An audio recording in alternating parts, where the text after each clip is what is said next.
Hello everyone. Today we'll learn backfilling from Historian to Connect. We'll cover accessing the backfill interface, verifying application status, setting the time interval, initiating the backfill, and monitor the progress. We will start by navigating to data service in the Connect platform.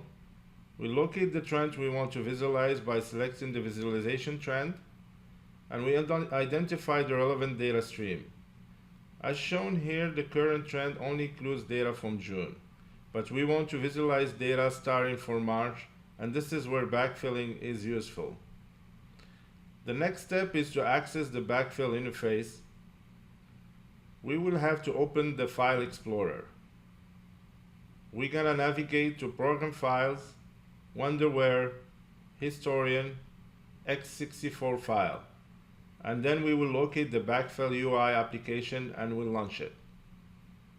Once the application opens, we select the appropriate data service connection. We also need to set the time range data back to March.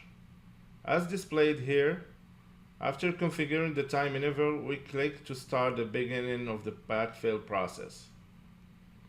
The backfill may take a few minutes to complete. Once we finish it, we will return to Data Services in Connect to verify the backfill success.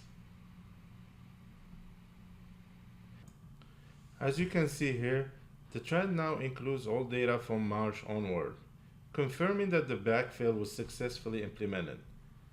That's how backfill data in Historian for Connect is done. Thank you for watching.